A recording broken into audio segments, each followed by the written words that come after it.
दोस्तों, स्वागत है आपका बंदर वाले सर के एक नए वीडियो में।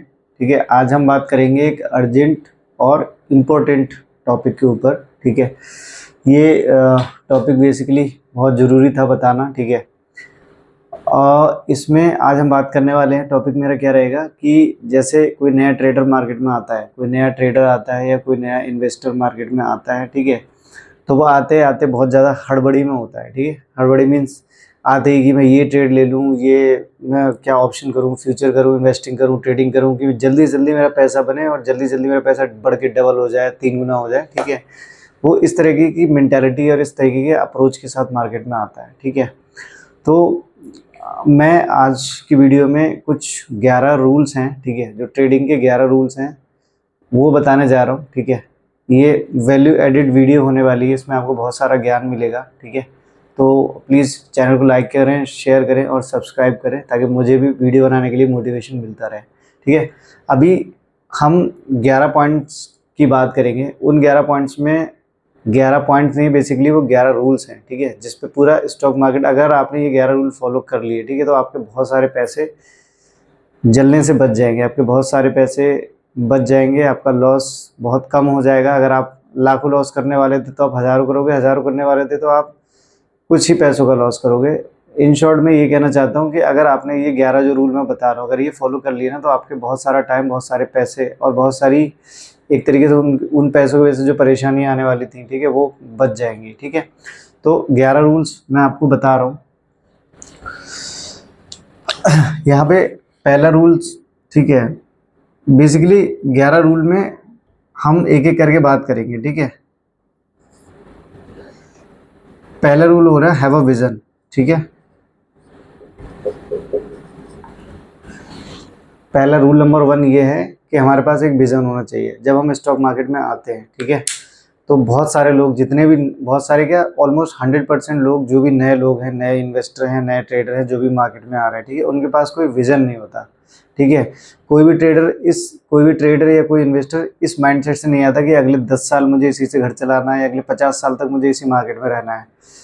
कोई भी बंदा एकदम जब नया आता है ना, तो किसी भी स्टॉक में इन्वेस्ट कर दिया, किसी भी, कोई पुट ले लिया, कॉल ले लिया, कोई ऑप्शन ट्रेडिंग कर ली, कुछ भी कर लिया, मतलब उसको कुछ पता होता बिल्कुल नहीं होता है। ठीक है, वो ऐसे ही आता है, तुक्के में लगाता है। ठीक है, और कहाँ एंट्री लेनी है, कहाँ एग्जिट लेना है, उसको कुछ भी पता नहीं होता। बहुत सारे लोग, मतलब 100% लोग नहीं, लेकिन बहुत सारे लोग इस तरीके से ट्रेडिंग करते हैं। ये एक तरीके से बिल्कुल जुआ है। अगर आपको कोई भी चीज़ पता नहीं है, कोई भी, मैं ट्रेडिंग की ही बात नहीं कर रहा, आप रियल लाइफ में भी, आप कहीं पे भी, आप कोई बिजनेस हो या कोई पढ़ाई लिखाई हो या कोई सा भी काम हो, अगर आपको उसके बारे में अगर नॉलेज ही नहीं है, ठीक है, तो ऑब्वियसली वो काम आप ठीक से नहीं कर पाओगे। ठीक है, रियल लाइफ में भी।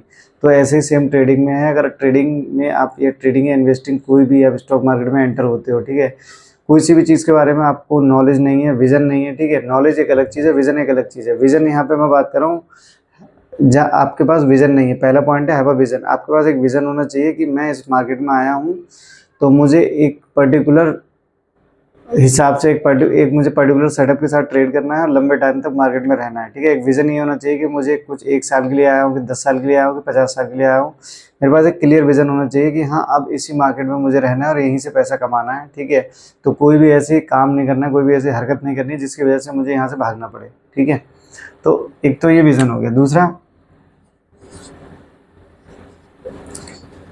Have an SL. ठीक है, and know your entry and exit. ठीक है, इसमें एक लोग बहुत बड़ी गलती करते हैं कि SL for stop loss, stop loss नहीं लगाते हैं। ठीक है, अगर आप कोई भी ट्रेड ले रहे हो, ठीक है, आप ट्रेडिंग कर रहे हो, इन्वेस्टिंग कर रहे हो, आपको स्टॉप लॉस लगाना बहुत ज़रूरी है। स्टॉप लॉस मैं बता देता हूँ सिंपल लैंग्वेज में। स्टॉप लॉस एक वो पॉइंट होता है, ठीक है, कि आप उस पॉइंट पे, कि इससे नीचे अगर जाएगा तो मेरा यहाँ से मेरा एग्जिट हो जाएगा, उसके नीचे मुझे लॉस नहीं होने वाला। सपोज़ आपने कोई 200 रुपये का स्टॉक लिया और आप उसमें सिर्फ 10% लॉस ही झेल सकते हो। ठीक है, तो 200 का 10% कितना हो गया, 20 रुपये। तो आप 180 रुपये पे स्टॉप लॉस लगा दोगे। 180 के नीचे जब भी स्टॉक जाएगा तो फिर वो गिरता रहे, लेकिन 180 पे आपका स्टॉक बिक जाएगा और आपका लॉस बुक हो जाएगा 10%। ठीक है, तो स्टॉप लॉस हमारी कैपेसिटी के हिसाब से हम लगाते हैं। ठीक है, स्टॉप लॉस बस ये मेक श्योर करता है कि आपने जहाँ पे स्टॉप लॉस लगाया है वहाँ पे आपका आपकी ट्रेड कट जाए और आपका जो भी आपका स्टॉक है या जो भी आपकी होल्डिंग्स हैं वो बिक जाएं और उसके बाद आपका लॉस बुक हो जाए, ठीक है। मतलब स्टॉप लॉस हमें हेल्प करता है वहाँ पे जब कोई स्टॉक या कोई भी मार्केट का कोई पर्टिकुलर सेगमेंट गिर रहा हो, ठीक है, तो स्टॉप लॉस होता है हमें उसी लेवल तक गिराता है जहाँ तक हमने उसको लगा रखा होगा, उसके नीचे वो फिर हमारा ट्रेड कर जाता है और हमें उससे ज़्यादा लॉस नहीं होता, ठीक है। तो स्टॉप लॉस हमें पता होना चाहिए और हमें कहाँ एंट्री लेनी है ट्रेड में, ठीक है, या स्टॉक में, ठीक है, कहाँ एंट्री लेनी है और कहाँ एग्जिट लेना है ये हमें क्लियर होना चाहिए, ठीक है। इसलिए मैं बार बार कहता हूँ कि हमें आप पूरी एजुकेशन के साथ स्टॉक मार्केट में उतरोगे, ठीक है, तभी आपको एग्जैक्ट पता होगा कि एंट्री कहाँ लेनी है और आपको एग्जिट कहाँ लेना है, ठीक है, मतलब घुसना कहाँ है मार्केट में और निकलना कहाँ पे है। अगर ये चीज़ें क्लियर होंगी, ठीक है, तो आपका लॉस बहुत ही मिनिमाइज हो जाएगा, मैं ये दावे के साथ कह सकता हूँ। तीसरा आपका है, ठीक है, over trading. Do not do over trading. देखो, ओवर ट्रेडिंग मीन्स क्या होता है, कोई भी चीज़ जो ओवर करी जाती है, अब ट्रेडिंग ओवर करे तो वो ओवर ट्रेडिंग हो गई। ओवर ट्रेडिंग का सिंपल मतलब ये होता है कि सपोज आपने कोई मॉर्निंग में ट्रेड लिया, आपके उसमें 2,000, 5,000, 10,000, 20,000 रुपये बन गए, ठीक है, आपके आधे घंटे में 1 घंटे में 10-20,000 रुपये बन गए, ठीक है। अब आप बहुत खुश हो कि अभी तो आधे घंटे में मेरे 10,000 या 20,000 रुपये बन गए, अभी तो पूरा दिन पड़ा है, अभी तो मैं और कमा लूँगा, ठीक है। ऐसा बिल्कुल ना करें, ठीक है। ओवर ट्रेडिंग का सिंपल मतलब है, ठीक है, कि ज़रूरत से ज़्यादा ट्रेड करना, ठीक है। अब कोई पर्टिकुलर ट्रेडर पे वो डिपेंड करता है, कोई दिन का सिर्फ 1 ट्रेड करता है, कोई दिन का 2-3 करता है, कोई दिन का 5 ही ट्रेड भी कर लेता है, ठीक है। तो ज़्यादातर 2 से 3 ट्रेड बेस्ट माने जाते हैं एक दिन के। कोई किसी भी ट्रेडर को एक दिन में 2 या 3 से ज़्यादा ट्रेड नहीं करना चाहिए, वो क्वालिटी ट्रेड्स होते हैं, ठीक है। आप अपनी पूरी स्किल और सूझबूझ के साथ आप ट्रेड करें, ठीक है, उससे 2 या 3 ट्रेड करें, उससे ज़्यादा ट्रेड ना करें, ठीक है। कुछ लोग 5-6 भी कर लेते हैं, अगर उनको नॉलेज है, आपको पर्टिकुलर नॉलेज है तो आप उतना भी कर सकते हो। लेकिन ओवर ट्रेडिंग इसी चीज़ को बोलते हैं कि लोग ट्रेड पे ट्रेड लिए जा रहे हैं, ठीक है। अब आपने कोई 10,000 का सपोज आपको पहले फ़ायदा हो गया, उसके बाद आपने देखा, आपका लालच जाग गया कि अभी 10,000 का ही हुआ है, अभी तो पूरा दिन पड़ा है, हम 20,000 का कर लेंगे। फिर 10,000 आपने लगाया तो पता लगे 5,000 का लॉस हो गया, आपका सिर्फ 5,000 का ही प्रॉफिट बचा। फिर आप उस लॉस को रिकवर करने के लिए और ट्रेड लेते जा रहे हो, ठीक है। फिर आपका सपोज और लॉस हो गया तो फिर और ज़्यादा ट्रेड ले रहे हो ना। तो ये जो चीज़ें हैं, ये ओवर ट्रेडिंग हमें अवॉइड करनी है। और ओवर ट्रेडिंग सिर्फ तभी अवॉइड हो सकती है जब आप पर्टिकुलर स्किल सीख के आओगे, ठीक है। तो ओवर ट्रेडिंग कभी ना करें। चौथा हमारा है रैंडम टिप्स, ठीक है। देखो भाई, बर्बाद हो जाओगे अगर रैंडम टिप्स से स्टॉक मार्केट में काम करोगे। रैंडम टिप्स मीन्स किसी दोस्त ने बता दिया, किसी न्यूज़ चैनल ने बता दिया, किसी रिश्तेदार ने बता दिया, ठीक है। कभी भी स्टॉक मार्केट में आप अगर काम कर रहे हो, ठीक है, तो मेरा पर्सनल ओपिनियन ये है कि आप हमेशा सीख के काम करो, ठीक है। अपने बल पे काम करो, अपनी बुद्धि से काम करो, अपनी स्किल से काम करो, ठीक है। कभी भी स्टॉक मार्केट में किसी दूसरे के ऊपर निर्भर नहीं रहना है, ठीक है। ये चीज़ आप गांठ बांध लो। अगर आप अपनी बुद्धि से करोगे तभी आप एक लंबे टाइम के लिए स्टॉक मार्केट से पैसा कमा पाओगे। अगर आप दूसरे के ऊपर डिपेंड होकर करोगे तो आपको एक दिन ऐसा लॉस लगेगा कि आप स्टॉक मार्केट से बाहर ही आपको जाना पड़ेगा और कोई रास्ता नहीं बचेगा, ठीक है। तो ये चीज़ बिल्कुल ध्यान रखना कि रैंडम टिप्स जो है ना, चाहे आपको न्यूज़ से मिल रहे हो, न्यूज़ चैनल से मिल रहे हो, दोस्तों से मिल रहे हो, रिश्तेदारों से मिल रहे हो, कहीं से भी मिल रहे हो, ठीक है, आप अपनी नॉलेज का यूज़ करो, ठीक है। आप कभी भी टिप्स पे ध्यान मत दो, ठीक है। टिप्स पे ध्यान दोगे तो आपका बहुत अच्छा खासा लॉस हो जाएगा एक टाइम पे जाके, ठीक है। ये 4 पॉइंट जो मैंने बताए थे, आई होप आपको समझ में आ गए होंगे। आगे 5वें पॉइंट से स्टार्ट करते हैं। रैंडम टिप्स में आप पूरा पॉइंट लिखोगे तो do not follow random tips, ठीक है। आप ये लिख लो 14 point.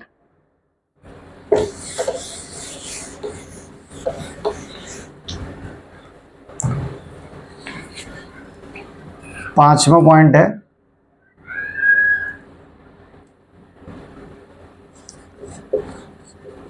Do not buy something low in price. देखो भैया, do not buy something low at price का मतलब है कोई चीज़ अगर सस्ते में मिल रही है, ठीक है, कोई सा स्टॉक, कोई सा इंडेक्स, कोई सा कुछ भी, मतलब कोई सा भी पर्टिकुलर एसेट या कोई सा भी पर्टिकुलर इंस्ट्रूमेंट अगर आपको सस्ते में मिल रहा है, ठीक है, तो बहुत सारे लोग होते हैं कि अरे ये तो 5% गिरेगा और कितना ही गिरेगा, ये तो 10% गिरेगा और कितना ही गिरेगा। अरे भाई, स्टॉक मार्केट में कोई भी चीज़ कितनी भी गिर सकती है, ठीक है। एक इंसान और एक स्टॉक कितना भी गिर सकता है, ठीक है, हमेशा याद रखना ये बात। एक इंसान और एक स्टॉक कितना भी गिर सकता है। तो जैसे कि आप एक पर्टिकुलर स्टॉक में एंट्री करते हो, ठीक है, आपने देखा कि स्टॉक 20% गिर गया ऑल टाइम हाई से, 30% गिर गया, आपको लग रहा है अब ये कितना ही गिरेगा, इतना तो गिर ही चुका है, ठीक है। तो ऐसा ज़रूरी नहीं कि वो उसके नीचे नहीं गिरेगा, ठीक है। एक गिरता हुआ स्टॉक कितना भी गिर सकता है, ठीक है। तो ये हमेशा याद रखना है आपको। आप हमेशा अपनी एनालिटिकल पावर पे भरोसा करें, ठीक है, आप अपने स्किल पे भरोसा करें, उसके हिसाब से आप जजमेंट करने के बाद ही किसी स्टॉक में एंट्री करें या कोई पर्टिकुलर इंस्ट्रूमेंट में एंट्री करें। कभी भी ये ना देखें कि इतना गिर गया तो मैं इसको बाई कर लूँ, कि बहुत ज़्यादा गिर चुका है तो इसको मैं बाई कर लूँ। जो गिर चुका है वो और भी ज़्यादा गिर सकता है, और बहुत ज़्यादा गिर सकता है, और स्टॉक है तो जो जीरो भी हो सकता है, ठीक है। यस बैंक हो गया, यूनिटैक हो गया, ठीक है, बहुत सारे ऐसे स्टॉक की एग्जांपल हैं, ठीक है, जो आसमान से फर्श पे आ गए, ठीक है। तो ये काइंड ऑफ एग्जांपल हैं जो 2-2 3-3 हज़ार रुपये में ट्रेड हुआ करते थे, आज 2-2 3-3 रुपये पे आ गए, ठीक है। तो ऐसे बहुत सारे एग्जांपल भरे भरे हैं स्टॉक मार्केट में, ठीक है। तो वो चीज़ आपको देखनी है। कभी भी आप ये गलती मत करना कि कोई स्टॉक बहुत नीचे गिर गया। नए ट्रेडर अक्सर आते हैं तो क्या गलती करते हैं कि कोई सा स्टॉक है थोड़ा टूट गया, थोड़ा गिर गया, ठीक है, तो वो कहते हैं कि ये अभी खरीद लो, ये तो बहुत सस्ता मिल रहा है, लेकिन वो उसके नीचे भी जा सकता है। तो हमेशा क्वालिटी स्टॉक में फोकस करें। और क्वालिटी स्टॉक आप कहाँ से चुन सकते हैं? सिर्फ और सिर्फ आप अपनी स्किल को डेवलप करके ही चुन सकते हैं, ठीक है। अब छठा पॉइंट पे आते हैं।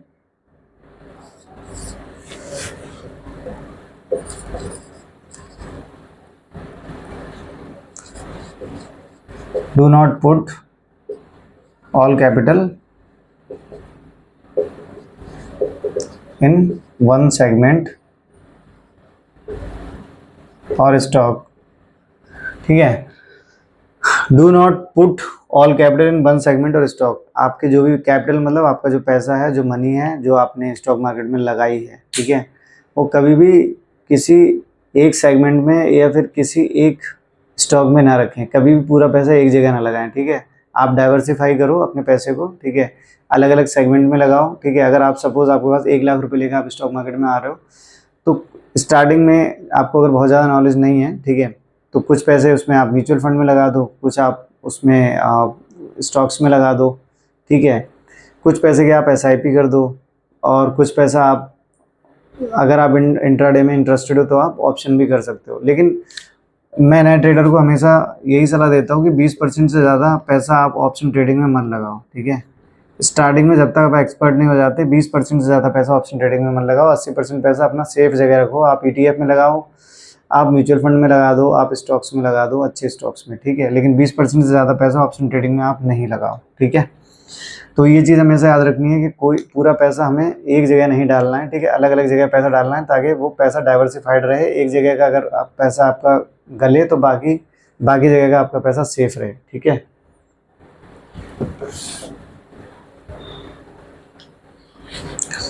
सातवां पॉइंट मेरा है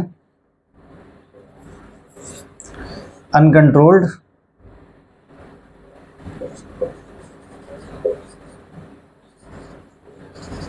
इमोशन, ठीक है। देखो, स्टॉक मार्केट में जो इमोशन है ना, इमोशन मतलब हमारी भावनाएं बहुत बड़ा रोल प्ले करती हैं, ठीक है।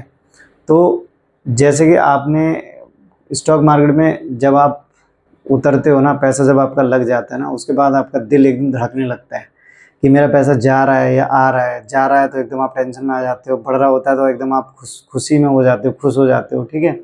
तो ये इमोशन हमारे अंदर चलते रहते हैं, चलते रहते हैं, ठीक है। स्टॉक मार्केट और इमोशन का बहुत पुराना नाता है। आपका पैसा जब जब बढ़ेगा या घटेगा, आपके अंदर मतलब इमोशन चलते ही रहेंगे, ठीक है। तो हमें वो इमोशन कंट्रोल करके काम करना है। अगर आप मार्केट में इमोशन से काम करोगे, आप कभी बहुत बड़ा घाटा खा जाओगे। और अगर इमोशनल ट्रेडिंग करोगे, इमोशन बेस पे ट्रेडिंग करोगे, तो आप कभी भी एक अच्छे और प्रॉफिटेबल ट्रेडर नहीं बन पाओगे, ठीक है। इमोशन आपको कंट्रोल करके रखना है, ठीक है। सपोज आपने कोई ट्रेड लिया, आपका लॉस हो गया, ठीक है, आप निकल जाओ। आप उस दिन आप सिस्टम बंद कर दो, आप अगले दिन ट्रेड करो जब आपका दिमाग शांत हो जाए, इमोशन शांत हो जाए, ठीक है। आप अगर रिवेंज ट्रेडिंग करोगे कि एक लॉस कवर करने के लिए दूसरा कर रहा हूँ, दूसरा लॉस कवर करने के लिए तीसरा कर रहा हूँ, तो फिर आप मुसीबत में पड़ जाओगे, आपका और ज़्यादा लॉस होगा, ठीक है। या आपको प्रॉफिट बहुत ज़्यादा हो गया तो तो प्रॉफिट ज़्यादा हो गया तो आप उसमें बहुत ज़्यादा खुश हो कि मैं अब और ट्रेड कर लूँ तो और ज़्यादा प्रॉफिट हो जाएगा। तो हमें इमोशन अपने कंट्रोल करके रखने हैं, ठीक है। बहुत ज़्यादा लॉस की कंडीशन में भी हमें अपने इमोशन कंट्रोल करके रखने हैं, क्योंकि हमें आगे भी ट्रेड करना है, आगे भी स्टॉक मार्केट में आना है। बहुत ज़्यादा प्रॉफिट अगर हो जाए तो भी हमें इमोशन कंट्रोल करने हैं, ठीक है। ये चीज़ हमें ध्यान रखना है, ठीक है। उसके बाद 8वां, फॉलो पर्टिकुलर सिस्टम और सेटअप, ठीक है। ये बहुत ज़्यादा इम्पोर्टेंट पॉइंट है। स्टॉक मार्केट में आप जब भी, आप चाहे वो ट्रेडिंग कर रहे हो या इन्वेस्टिंग कर रहे हो, ठीक है, आप एक पर्टिकुलर सिस्टम बना लो, एक पर्टिकुलर सेटअप बना लो, ठीक है। आप चाहे वो किसी ट्रेनर से सीखो, आप चाहे यूट्यूब से सीखो, आप चाहे कैसे भी सीखो, ठीक है, लेकिन आपको ये चीज़ सीखना पड़ेगी। इसके बिना आप स्टॉक मार्केट में पैसे बना ही नहीं सकते, ठीक है। आप एक काम कर सकते हैं, ठीक है, मतलब पर्सनल स्किल, पर्सनल आप जो आपकी एनालिटिकल पावर है उसके थ्रू आप कहीं से भी ये सेटअप्स आप आइडेंटिफाई कर सकते हैं। लाइक अगर आपने कोई कोर्स लिया है तो वहाँ पे भी आपको सेटअप सिखाए जाते हैं। आप यूट्यूब से सीख रहे हैं तो वहाँ पे भी आप बहुत सारे सेटअप सीख सकते हो, ठीक है। तो पर्टिकुलर सिस्टम या सेटअप, सिस्टम मीन्स ऐसा नहीं लैपटॉप या कोई डेस्कटॉप की सिस्टम की बात नहीं कर रहा हूँ। सिस्टम मतलब जो ट्रेडिंग के एक पर्टिकुलर सिस्टम होता है, ठीक है। इसके बारे में हम आगे बात करेंगे, लेकिन अभी शॉर्ट में बता दे रहा हूँ। सिस्टम मतलब बेसिकली ये होता है कि एक पूरा वो इकोसिस्टम टाइप मेरा बना हुआ है कि मेरा अगर ये कंडीशन मैट होंगी तभी मैं सेल करूंगा, ये कंडीशन मैट होगी तभी मैं बाई करूंगा, ठीक है। इस तरीके से एक सिस्टम या उसको सेटअप कहते हैं, सेटअप मेरा बना हुआ होता है, ठीक है। तो ये आपके पास पर्टिकुलर सिस्टम या सेटअप हो जाएगा, उसके बाद ही आप अच्छी तरीके से ट्रेड कर सकते हो। और सिस्टम और सेटअप आपके पास तभी हो सकता है जब आप अच्छी तरीके से, आप एनालिटिकल स्किल्स आपको आती हो, आपने ये जो चीज़ें हैं, जो भी स्टॉक मार्केट के बेसिक हैं, वो आप अच्छे से जान चुके हो, ठीक है। आपको चार्ट पढ़ना आता हो, आपको वाई डेटा देखना आता हो, आपको पुट कॉल का पता हो, आपको बेसिक स्टॉक मार्केट का पता हो, आपको कैंडल स्टिक्स का पता हो, आपको प्राइस एक्शन का पता हो, आपको वॉल्यूम का पता हो, आपको प्राइस का पता हो, ठीक है। तो ये सारी चीज़ें आपको आनी चाहिए, ठीक है। और इसमें एक चीज़ कही जाती है स्टॉक मार्केट में, trade what chart says not people says, ठीक है। तो जो मार्केट में गया ना, चार्ट ही सब कुछ है, ठीक है। जो चार्ट आता है ना आपको कैंडल का, ठीक है, आपको ऐसे ऐसे कैंडल बनी हुई आती हैं उसमें ग्रीन रेड, तो जो चार्ट होता है ना वही सब कुछ बताता है। अगर आपको चार्ट पढ़ना आता है ना तो आपको कहीं जाने की ज़रूरत नहीं है, ठीक है। तो trade what chart says not people says. लोग कुछ भी कहें, लोग तो कुछ भी कहते रहते हैं, लेकिन चार्ट आपको हमेशा सही बात बताएगा, ठीक है। तो हमेशा आपको चार्ट को फॉलो करना है। चार्ट कैसे पढ़ना है, ठीक है, वो आपको देखना पड़ेगा, आपको सीखना पड़ेगा।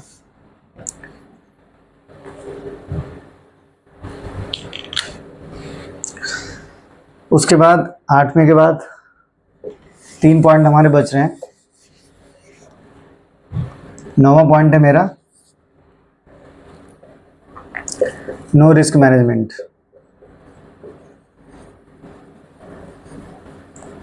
ठीक है।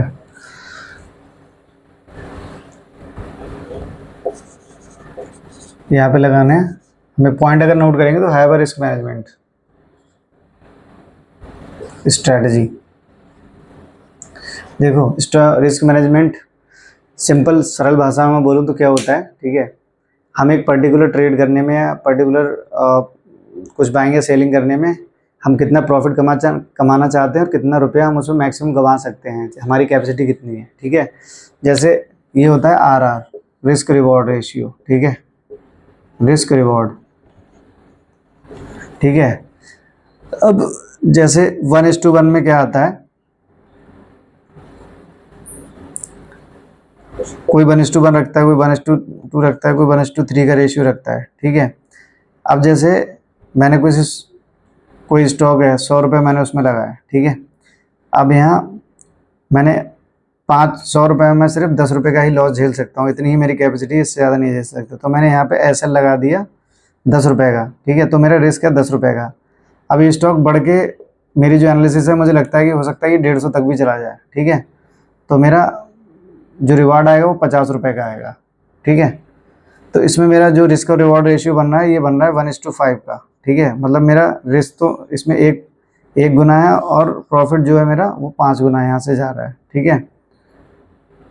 तो ये होता है रिस्क रिवॉर्ड रेशियो। यहाँ पे रिस्क मैनेजमेंट हम इसी को बोलते हैं कि अगर आपको रिस्क मैनेजमेंट प्रॉपर करना पड़ेगा, हमेशा आपका जो लॉस है ना, मार्केट में यहाँ पे देखो 4 चीज़ें होती हैं, ठीक है। देखो बिग प्रॉफिट, 4 क्वाड्रेंट होते हैं, ठीक है। बिग प्रॉफिट, बिग लॉस, ठीक है, स्मॉल प्रॉफिट, ठीक है, स्मॉल लॉस, ठीक है। अब देखो इसमें एक चीज़ देखने वाली है। देखो आपके पास बिग प्रॉफिट आ रहा है, बहुत अच्छी बात है, कोई दिक्कत ही नहीं है, ठीक है। स्मॉल प्रॉफिट आ रहा है तो भी कोई दिक्कत नहीं है, प्रॉफिट तो आ ही रहा है ना, ठीक है। स्मॉल लॉस आ रहा है तो भी कोई चिंता की बात नहीं है, मतलब लॉस लॉस आ रहा है लेकिन छोटा है, ठीक है। अगर आपको सिर्फ इस पे फोकस करना है, ठीक है, अगर स्टॉक मार्केट में आपने इस पे फोकस कर लिया, ठीक है, एक ये पॉइंट पे फोकस कर लिया, केवल बिग लॉस आपको ना हो, ठीक है। अगर 3 जगह आप हो तो कहीं ना कहीं आप सर्वाइव कर जाओगे, बस सिर्फ आपको बिग लॉस ना हो, बिग लॉस आपको बचना है बिग लॉस से, ठीक है। बिग लॉस से आप सिर्फ रिस्क मैनेजमेंट से बच सकते हो, दूसरा आपके पास कोई तरीका नहीं है। रिस्क मैनेजमेंट से प्रॉपर रिस्क मैनेजमेंट हो, आपका प्रॉपर सेटअप हो, ठीक है। आप अपना risk to reward ratio maintain करके चलो कि मुझे 10 रुपये का लॉस लेना है और प्रॉफिट के लिए तो उसमें आगे जितना भी वो चला जाए। अपना एसएल आप प्रॉपर रखो, ठीक है, और ऐसे स्टॉक्स में लगाओ पूरी रिसर्च और एनालिसिस करके जिसमें आपको आगे मतलब अच्छा रिटर्न मिलने की उम्मीद हो, ठीक है। तो ये चीज़ आपको देखना है।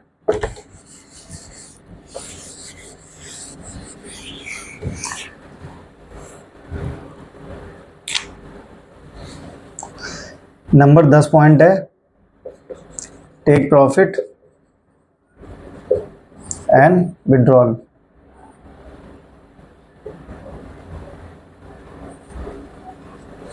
ठीक है, देखो इसका मतलब क्या है। जैसे मार्केट में आपने एक लाख रुपए लगाया, ठीक है, 1 लाख में आपका 10,000 का प्रॉफिट हो गया, ठीक है। तो लोग क्या करते हैं, 10,000 का हो गया तो अब 1,10,000 टोटल कैपिटल हो गया, ठीक है। तो 1,10,000 से आगे ट्रेड करने लगेंगे, ठीक है। तो 1,10,000 से बढ़ा तो मान लो 1,20,000 हो गया, तो अब 1,20,000 से ट्रेड करने लगेंगे। उसमें क्या होगा ना, जिस दिन आपका लॉस हुआ, ठीक है, तो पूरा कैपिटल आपका, सपोज आपका 1,10,000 आपका फायदा हो गया तो यहाँ 1,10 हो गया, फिर से 10,000 का फायदा हो गया तो यहाँ पे टोटल कैपिटल आपका 1,20,000 हो गया, ठीक है।